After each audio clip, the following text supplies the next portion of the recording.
13 de dezembro, sexta, lição 11, jovens, tema, julgamentos infames. Cristo devia ser julgado formalmente diante do Sinédrio, mas foi submetido a Anás para um julgamento preliminar.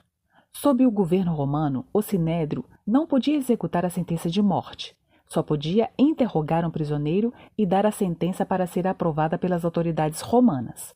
Portanto, era necessário apresentar contra Cristo acusações que fossem consideradas criminosas pelos romanos.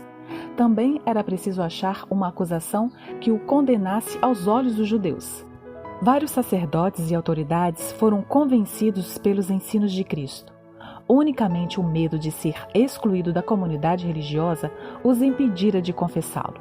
Ellen White, O Desejado de Todas as Nações, página 560. Cristo sofreu profundamente sob maus tratos e insultos. Nas mãos de seres que havia criado e pelos quais estava fazendo imenso sacrifício, recebeu todo tipo de desprezo. Ele sofreu proporcionalmente à perfeição de sua santidade e ao seu ódio pelo pecado. Ser julgado por pessoas que agiam como demônios era um sacrifício sem fim. Para ele, era revoltante estar rodeado de criaturas humanas controladas por Satanás. E sabia que, em um momento, por uma súbita irradiação de seu poder divino, poderia eliminar aqueles que o atormentavam cruelmente. Isso tornava a provação ainda mais difícil. Ellen White, O Desejado de Todas as Nações, página 562. Uma angústia ainda maior dilacerou o coração de Jesus. O golpe que provocou-lhe a mais profunda dor não poderia vir de mão inimiga. Enquanto suportava perante Caifás a farsa de julgamento, ele era negado por um dos seus discípulos. Quando os degradantes juramentos acabavam de sair dos lábios de Pedro e o agudo canto do galo ainda soava em seus ouvidos, o Salvador, em meio aos serenos juízes, virou-se e olhou diretamente para o pobre discípulo. Ao mesmo tempo, os olhos de Pedro eram atraídos para o Mestre. Naquela suave fisionomia, ele viu profunda piedade e tristeza, mas nenhuma irritação era vista ali. Ellen White, O Desejado de Todas as Nações, página 568-570. Pilatos desejou conhecer a verdade. Sua mente estava confusa. Apegou-se ansioso às palavras do Salvador e seu coração agitou-se em uma grande vontade de saber o que realmente era a verdade e como poderia obtê-la. "Que é verdade?" perguntou, mas não esperou a resposta. O tumulto lá fora lembrou-lhe os interesses do momento, pois os sacerdotes clamavam por uma atitude imediata. Saindo para onde estavam os judeus, declarou enfaticamente: "Eu não achei nele crime algum." Ellen White, O Desejado de Todas as Nações, página 584. Lágrimas de vida. Então Pedro se lembrou da palavra que Jesus lhe tinha dito: "Antes que o galo cante, você me negará 3 vezes." E Pedro, saindo dali, chorou amargamente. Mateus 26, verso 75. Às 9 horas da manhã, Jesus foi pregado na cruz. 6 horas de sede, cãibra, dor, e Pedro não estava lá. Às 15 horas, Jesus morreu, e Pedro não estava lá. Ofereceram-lhe um sepultamento digno. Pedro não estava lá.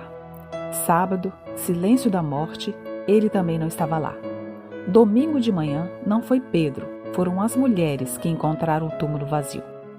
As lágrimas de um choro amargo podem limpar os olhos para que vejam Jesus mais uma vez. Mesmo com a negação e o abandono, Jesus guardava o lugar de Pedro entre aqueles que deveriam pastorear seus filhos. Em João 21, Pedro decide pescar. Ele volta para o lugar de onde Jesus o havia tirado em Lucas 5. Jesus faz algo extraordinário aqui. Ele reconstitui 2 cenas: a pesca maravilhosa, Lucas 5, e a cena de negação, Lucas 22. Apenas em 2 lugares do Novo Testamento a palavra braseiro aparece, em João 21 e Lucas 22. Podemos imaginar Jesus dizendo: "Pedro, há algum tempo eu tirei você do mar, naquela pesca, você se lembra? Pedro, vamos voltar ao lugar em que você me negou e vamos encarar isso juntos." Ao perceber que era Jesus, Pedro se lançou ao mar e correu em sua direção. Podemos imaginar que ele nem sabia o que iria dizer. A última vez que eles se olharam, Pedro tinha acabado de negá-lo. Jesus pergunta: Filhos, vocês têm algo para comer? Ele chama o traidor de filho e depois lhe dá 3 oportunidades de reescrever sua história. Pedro sou eu. Pedro é você. Certa vez saí de casa para encontrar meu pai, que não via havia 25 anos. Ele nos deixou, minha mãe, meu irmão e eu, e constituiu outra família. Foram 25 anos de muita luta e ausências. Saí de casa com um perdão à disposição dele. Na noite em que conversamos, fui surpreendido com muitas desculpas para o seu erro. Estava afoito por se justificar. Ele não queria o perdão, pois não via seu erro. Infelizmente, mesmo com o perdão à sua disposição, ele não foi capaz de desfrutar a paz que eu queria oferecer, pois não achava que estava errado. Ele não caiu em si, não havia lágrimas para limpar seus olhos.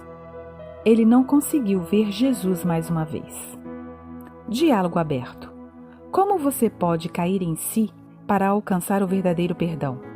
Você precisa perdoar alguém que lhe fez mal? Consegue perdoar antes dele pedir?